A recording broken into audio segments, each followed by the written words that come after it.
In politics, as in life, numbers can tell the truth, but they can also lie beautifully. Today, um, I think we have to confront a claim that sits at the curious intersection between statistical projection and political delusion that Nigel Farage's Reform UK, with only a mere 4 sitting MPs, is on course to become Britain's biggest party in Parliament. It makes a good headline because it comes across as an oxymoron. According to the new mega poll by More in Common, if an election were held today, which it won't be, Reform UK would sweep 180 seats, compared to 165 each for Labour and Conservatives. And that's assuming the Conservatives do that well. This poll, based on multi-level regression and post-stratification, the MRP, surveyed 16,000 people and projected an upheaval so vast that 150 Labour seats would turn turquoise. Among the casualties, Angela Rayner, Yvette Cooper, Ed Miliband, Lisa Nandy, political royalty wiped out by a party once seen as a protest vote in pint form.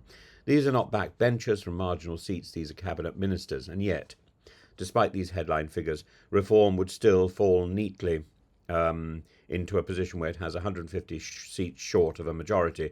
A party of insurgents, it seems, risks becoming a party of inaction. And all of this is sort of fantasy politics.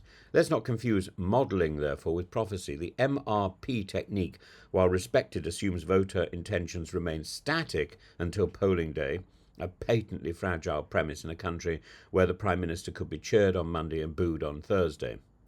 More importantly, the UK's first past the post system is famously unkind to political populist surges.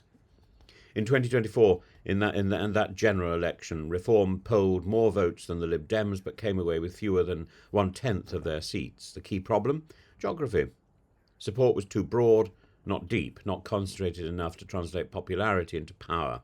And is this moment any different? Still, the poll lays bare a few profound political truths. Britain's party system has fragmented beyond recognition. With Labour and the Tories both hovering around 24% and Reform implausibly in first place at 25%, the public is clearly disengaged from traditional authority. And a record number of constituencies are now marginal. Over 230 seats are projected to be won by less than a 5% margin, with over 100 too close to call. This is not merely an electoral shift, it's a splintering of political identity. Nigel Farage's claim to momentum cannot be dismissed.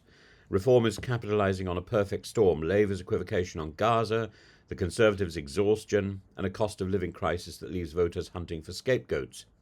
And then there's the desultory leadership. And Farage, with his pub-soaked charisma and penchant for grievance politics, is only too happy to provide an alternative. But there's a caveat. Reform's ceiling may be as low as its floor. It remains to be seen whether the current surge is a genuine path to government, or simply a protest parked temporarily in the polling station.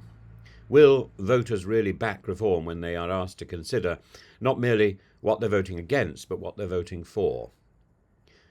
We're a long way from Downing Street, and it's a long way from a whole swathe of the nation being painted turquoise, or purple.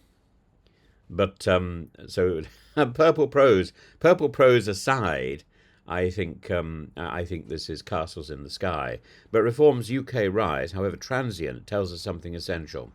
It tells us that Britain is no longer a reliable two-party nation. The electorate is disillusioned, disoriented, and hungry for anything that feels like change. Whether Farage's party is that change or just a scream into the void will depend not on arithmetic but on reality. And the ballot box has a way of grounding even the most soaring statistics, and what is planned on paper today could be scrap, could be waste tomorrow.